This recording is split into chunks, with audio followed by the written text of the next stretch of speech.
আসসালামু আলাইকুম ওয়া রাহমাতুল্লাহি ওয়া বারাকাতুহু। আউযু বিল্লাহি মিনাশ শাইতানির রাজীম। বিসমিল্লাহির রাহমানির রাহিম। উদউনি আস্তাজিব লাকুম।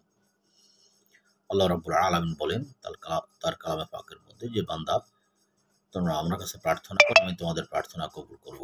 অর্থাৎ তোমরা আমার কাছে চাও, আমি তোমাদের সেই চাওয়া পূরণ করব। সেই চাওয়া তথা দোয়া, এই দোয়ার গুরুত্ব কি, এই সম্পর্কে সংক্ষিপ্ত পরিসরে ইনশাআল্লাহ আলোচনা করা হবে। দোয়ার গুরুত্ব সম্পর্কিত আয়াত। আউযু বিল্লাহি মিনাশ শাইতানির রাজীম। বিসমিল্লাহির রাহমানির রাহিম।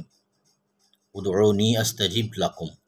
অর্থাৎ তোমরা আমাকে ডাকো, আমি সাড়া দিব।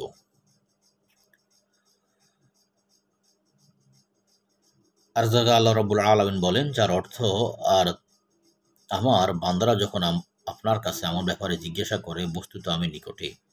দোয়াকারী যখন আমাকে ডাকে, আমি তার ডাকে সাড়া দিই। সুবহানাল্লাহি ওয়া বিহামদিহি। আল্লাহর কালাম পাকের মধ্যে আর জায়গা রাব্বুল আলামিন বলেন, তোমরা তোমাদের প্রভুকে বিনয়ের সাথেও নীরবে ডাকো। আলোচ্য আয়াতে কারিমাগুলো থেকে দোয়ার গুরুত্ব প্রমাণিত হয়। দোয়ার গুরুত্ব সম্পর্কিত কতিপয় হাদিস শরীফ। দোয়া সম্পর্কে নবী আকরাম আহমদ মুস্তফা হুজুরুফুন নূর মোহাম্মদুর রাসূলুল্লাহ সাল্লাল্লাহু আলাইহি সাল্লাম ইরশাদ করেন, দোয়া হচ্ছে ইবাদতের মূল বা মগজ। নিশ্চয়ই দোয়াই হলো ইবাদত। দুটি হাদিসে রয়েছে মিশকাত শরীফের মধ্যে। দোয়া হলো মুমিনের অস্ত্র, হাকিম। দোয়ার মধ্যে দ্বারা তাকদীর পরিবর্তন হয়। মুস্তাক দ্বারাকে হাকিমের মধ্যে হাদিস দুটি রয়েছে।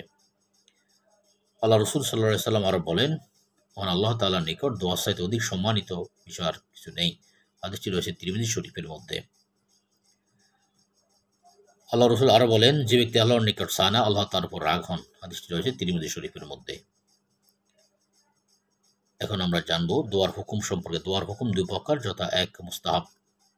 ইমাম নবী রাহমাতুল্লাহ বলেছেন, নিশ্চয়ই পূর্বের এবং পরের সকল ওলামায়ে ব্যাপারে একমত যে গ্রহণযোগ্য মতে দোয়া হচ্ছে মুস্তাহাব।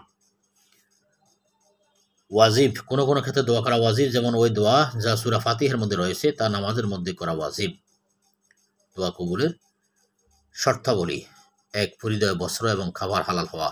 এ ব্যাপারে রাসূল আরবি সাল্লাল্লাহু আলাইহি ওয়াসাল্লাম বলেছেন, নিশ্চয়ই আল্লাহ তাআলা পবিত্র, তিনি পবিত্র বস্তু ছাড়া কবুল করেন না। আল্লাহ তাআলা তার রাসূলগণকে বলেছেন, হে রাসূলগণ, আপনারা পবিত্র খাদ্যদ্রব্য ভক্ষণ করুন। সূরা মুমিনুন 11 নম্বর আয়াত। ইয়া আইয়ুহার রাসূলু কুল্লু মিনাত তাইয়্যিবাত। হে রাসূলগণ, আপনারা পবিত্র খাদ্যদ্রব্য ভক্ষণ করুন। 2, গুনাহের কাছ থেকে মুক্ত থাকা। 3, দোয়ার সময় মনোযোগী হওয়া। এই প্রসঙ্গে রাসূল মকবুল মুহাম্মদ মুস্তাফা সাল্লাল্লাহু আলাইহি ওয়াসাল্লাম ইরশাদ ফরমান, জেনে রেখো আল্লাহ তাআলা অমনোযোগী অন্তরে দোয়া কবুল করেন না। তিরমিজি। পাপের বিষয়ে দোয়া না করা। দোয়ার আগে পরে দুরূদ শরীফ পাঠ করা। রাসূলুল্লাহ সাল্লাল্লাহু আলাইহি ওয়াসাল্লাম বলেন, দোয়া আসমান ও জমিনের মাঝে ঝুলন্ত থাকে, তার থেকে কিছুই পৌঁছে না যতক্ষণ পর্যন্ত তুমি তোমার হাবিব উপর দুরূদ শরীফ পাঠ না করো। হাদিসটি রয়েছে তিরমিজি শরীফের মধ্যে। দৃঢ়ভাবে দোয়া করা এবং কবুলের আশা রাখা। মহানবী সাল্লাল্লাহু আলাইহি ওয়াসাল্লাম বলেছেন, তোমরা আল্লাহর নিকট কবুলের ব্যাপারে দৃঢ় আশাবাদী হয়ে দোয়া করো। 7, বিনয় নম্রতার সাথে দোয়া করা। মহান আল্লাহ তাআলা বলেছেন, তোমরা তোমাদের প্রভুকে ভয় এবং বিনয়ের সাথে ডাকো। 8, সাহল ইবনে আব্দুল্লাহ আত-তাশতারি রাহমাতুল্লাহ বলেন, দোয়ার শর্ত হলো 7টি। 1, আকুতি। 2, ভয়। 3, আশা। 4, সর্বদা করা। 5, ব্যাপকতা। 6, একাগ্রতা। 7, হালাল খাদ্য ভক্ষণ করা। তাফসীরে কুরতুবীর মধ্যে কথাগুলো রয়েছে। এখন আমরা জানবো দোয়ার আদব সম্পর্কে। দোয়ার আদব এর মধ্যে অন্যতম আদব হলো পবিত্র থাকা। 2 হাত চিৎ করে কাঁধ বরাবর উঠানো। হাতের তালু দ্বারা চাওয়া। দোয়া শুরুতে এবং শেষে হামদ ও সানা পড়া। দোয়া কবুল হওয়ার ব্যাপারে তাড়াহুড়া না করা। মৃদু আওয়াজে বিনয়ের সাথে দোয়া করা। দোয়ার মধ্যে কৃত্রিমতার ভান না করা। কিবলামুখী হয়ে দোয়া করা। নিজের জন্য দোয়া দিয়ে আরম্ভ করা। আমিন বলে দোয়া শেষ করা। দোয়ার শেষে সেহরা মাসে করা। যেমন রাসূল সাল্লাল্লাহু আলাইহি ওয়াসাল্লাম বলেছেন, রাসূল সাল্লাল্লাহু আলাইহি ওয়াসাল্লাম যখন দোয়ায় হাত তুলতেন আর যখন দোয়া শেষে হাত নামাতেন, তখন তার দ্বারা সেহরা মাসে করতেন। দোয়ার মধ্যে উসিলা দেওয়া। দোয়ার মধ্যে বিভিন্ন বিষয়ে উসিলা দেওয়া যায়, যেমন নেক আমলের উসিলা দিয়ে দোয়া করা। বিপদের সময় নেক আমল উসিলা দিয়ে দোয়া করা মুস্তাহাব। যেমন সহিহ বুখারীতে আছে, রাসূলুল্লাহ সাল্লাল্লাহু আলাইহি ওয়াসাল্লাম বলেছেন, পূর্ব যুগে ৩ জন লোক বৃষ্টির কারণে গুহার মধ্যে আশ্রয় নিয়েছিল। একটি পাথর এসে তাদের গুহার মুখ বন্ধ করে দেয়। তখন তারা নেক আমল উসিলা দিয়ে দোয়া করার মাধ্যমে তারা সেই বিপদ থেকে মুক্তি পায়। বুখারী শরীফ। নেককার ব্যক্তির উসিলা দিয়ে দোয়া করা। দোয়ার মধ্যে নবী বা ওলি তথা নেককার ব্যক্তির উসিলা দিয়ে দোয়া করা মুস্তাহাব। এতে দোয়া তাড়াতাড়ি কবুল হওয়ার আশা করা যায়। এই ব্যাপারে প্রমাণ হযরত আনাস ইবনে মালিক রাদিয়াল্লাহু তাআলা আনহু থেকে বর্ণিত। তিনি বলেন, হযরত ওমর রাদিয়াল্লাহু তাআলা আনহু এর শাসনামলে যখন অনাবৃষ্টি দেখা দিত, তখন হযরত আব্বাস ইবনে আব্দুল মুত্তালিব রাদিয়াল্লাহু তাআলা আনহু এর উসিলা দিয়ে দোয়া করতেন। তিনি এভাবে তো বলতেন, হে আল্লাহ, আমরা আপনার নবী সাল্লাল্লাহু আলাইহি ওয়াসাল্লাম উসিলা দিয়ে বৃষ্টি প্রার্থনা করতাম, আপনি আমাদেরকে বৃষ্টি দিতেন। এখন আমরা আমাদের নবী সাল্লাল্লাহু আলাইহি ওয়াসাল্লামের চাচার উসিলা দিয়ে বৃষ্টি প্রার্থনা করছি, আমাদের বৃষ্টি দিন। হযরত আনাস বলেন, তখন বৃষ্টি হয়। সুবহানাল্লাহ। নবীদের উসিলা দিয়ে দোয়া করা।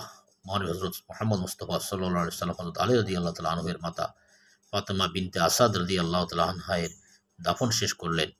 তখন বলেছিলেন, আল্লাহ যিনি মৃত্যু দেন এবং জীবিত করেন, যিনি চিরঞ্জীব, যার মৃত্যু নেই, আমার মা ফাতেমা বিনতে আসাদকে ক্ষমা করুন, তাকে দলিল শিক্ষা দিন, তার কবরকে প্রশস্ত করুন আপনার নবীর উসিলায় এবং পূর্ববর্তী নবীগণের উসিলায়। সুবহানাল্লাহ। নিশ্চয়ই আপনি সবচেয়ে শ্রেষ্ঠ দয়ালু। ফরজ নামাজের পর সম্মিলিতভাবে হাত তুলে দোয়া করা মুস্তাহাব। হযরত আবু উমর রাদিয়াল্লাহু তাআলা আনহু থেকে বর্ণিত, রাসূল মকবুল সাল্লাল্লাহু আলাইহি ওয়াসাল্লামকে জিজ্ঞাসা করা হলো, কোন দোয়া বেশি তাড়াতাড়ি কবুল হয়? তিনি বললেন, মধ্যরাত এবং ফরজ নামাজের পরবর্তী দোয়া। অত্র হাদিস শরীফ দ্বারা বোঝা যায় যে ফরজ নামাজের পর হাত তুলে দোয়া করা মুস্তাহাব। কেননা পূর্বে বলা হয়েছে দোয়ার মধ্যে হাত তোলা মুস্তাহাব, আর অত্র হাদিস শরীফে ফরজ নামাজের পরে দোয়া মুস্তাহাব হওয়ার কথা বোঝা যায়। উক্ত হাদিসগুলোকে একত্রে সামনে রাখলে ফরজ নামাজের পরে হাত তুলে দোয়া করা মুস্তাহাব হওয়ার প্রমাণ সহজে পাওয়া যায়। অবশ্যই এই সম্পর্কে সুনির্দিষ্ট হাদিস শরীফ রয়েছে। মুহাম্মদ ইবনে আবি ইয়াহিয়া রাদিয়াল্লাহু তাআলা আনহু বর্ণিত, তিনি বলেন, আমি আব্দুল্লাহ ইবনে জুবাইর রাদিয়াল্লাহু তাআলা আনহুকে দেখলাম, আর তিনি এক ব্যক্তিকে নামাজ থেকে ফারাগ হওয়ার পূর্বে দু হাত তুলে দোয়া করতে দেখলেন।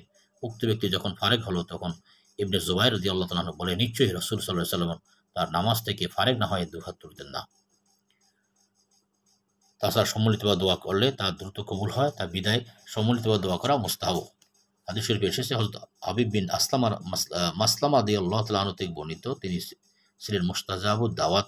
তাকে একদা একটি বাহিনীর আমির বানানো হলো। যখন সৈন্যরা এগিয়ে গেল, যখন তিনি শত্রুর সাক্ষাৎ পেলেন, লোকদেরকে বললেন, আমি রাসূল সাল্লাল্লাহু আলাইহি ওয়াসাল্লামকে বলতে শুনেছি, একদল মানুষ একত্রিত হয়ে যদি একত্রে দোয়া করে এবং বাকিরা আমিন বলে, তবে আল্লাহ তাআলা তাদের দোয়া কবুল করেন।